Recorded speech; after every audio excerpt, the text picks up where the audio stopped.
I think for some people, the traditional idea of gardening can be not off-putting, but not everyone has a traditional garden space or Sure. might have the knowledge. But also try and let people know that gardening is so much wider than, having tending flower beds and having that traditional gardening, that Yeah. you can garden if you've got a windowsill Yeah. or if you've got a patio or if you've got somewhere to put a house plant. So, And you also there's things like community gardens, like so not far from me, yeah.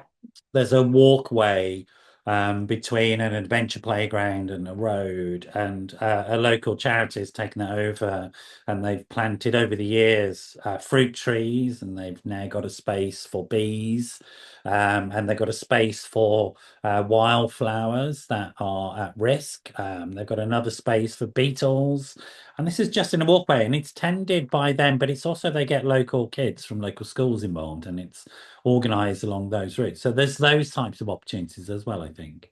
Yeah, definitely. And if people are that way inclined, and allotments, if you can find Yeah. one and get yourself through a waiting list, Yeah. then And yeah. also my local climbing wall does that as well. It's got an outside space where it's growing vegetables, it's growing fruit.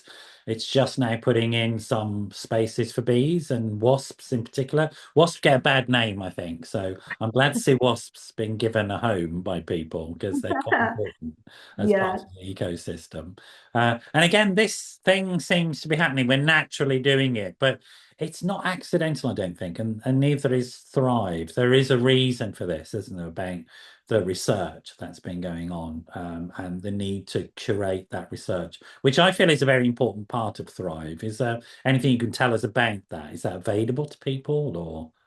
yeah, absolutely. So for our training team as well, then people can always ask and research. There's some that we have on our website. When people come with like more of a professional capacity, we've got a whole therapeutic horticulture information center part of it, which has got a lot of research on there. So that's if you want a really deep dive. But there's also kind of nuggets that we share throughout the information service side of it as well. Yeah, And I think, as you say, it's a vast and growing amount of yeah, research behind it. And especially as I think people's lives get a bit more urban, yeah, then I think there's been a big reason. So we know that the access that people have to private garden spaces has gone down, or gardens have got yeah, smaller. yeah, So I think, having that research that shows sometimes, there's really surprising outcomes. Like there's things which have shown that just being able to look through the window and see something green yeah.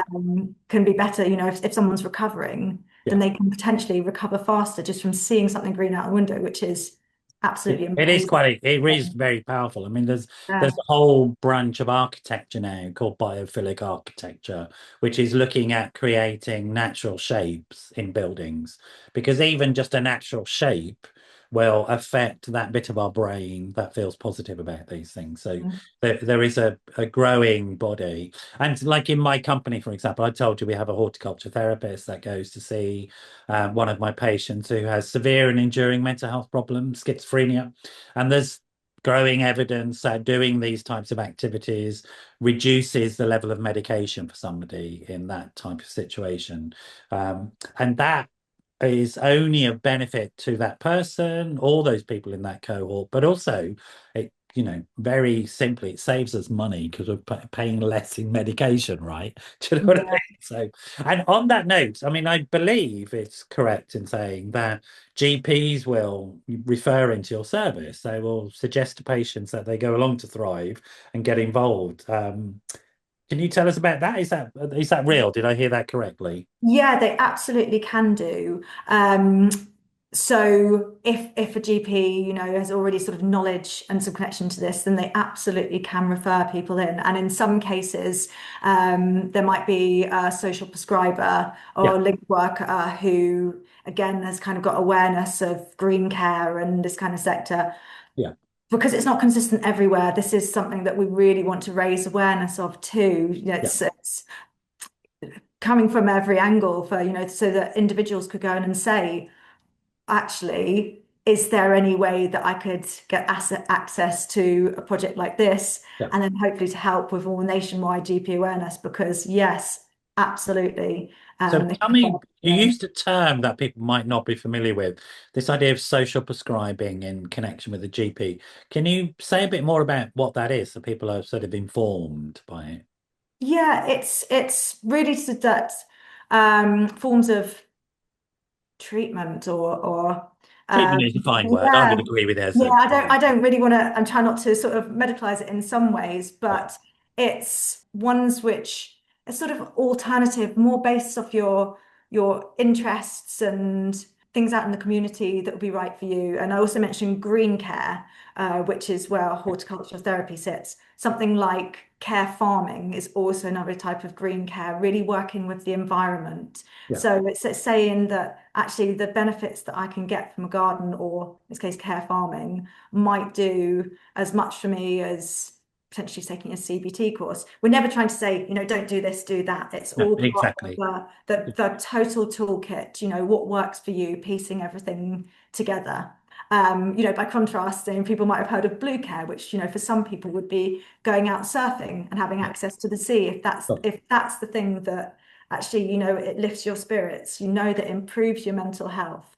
So it's finding these alternative activities that are a genuine, proven part of your well-being and Yeah. your route to get better. And it tends to be, I think, that like social prescribing is something you should be able to get through your GP. The word prescribing should indicate what it's about. So rather than a pill prescription, which you may get alongside it, which is fine, you may get another prescription, which is to go and join an activity or group. So, for Yeah. example, I got back into my health and well-being regime some years ago now because my GP prescribed membership of a gym to me Yeah. as a way of encouraging me. And now I pay for my own gym and it's a very Mhm. important part of my life, etc. But that was a good example of it. Other examples might be local walking groups for Yeah. older people to reduce loneliness and reduce some of the psychological and physical problems that. So like this sort of therapeutic horticulture and green care, as you've described it, is a serious part of the healthcare package in the UK, right? Yeah, absolutely. And that social bit that you spoke about just then as well, that's really important as Yeah, well. yeah, Now we're having a chat which is yeah, about gardening, and I'm sure, from both sides, it's like just thinking about it and talking about yeah, it. yeah, That's a positive experience because it's something that we both love. yeah, So it's the same when people come to our Thrive Gardens. Quite often, one of the really big things they speak about is that emotional connection when they yeah, come as well. They're with other people, even, if someone starts working slightly on their own, there's little interactions, sharing that excitement when you've grown something or what you're doing or pointing it out. It's these things which is so important. And yeah, it really is like such a valuable part of someone's overall well-being and toolkit. And even if you're doing that at home, you still we're always trying to emphasize the ways you can connect with someone, even if you like to garden on your own in your home. If you like this video, please don't forget to like, comment, and subscribe.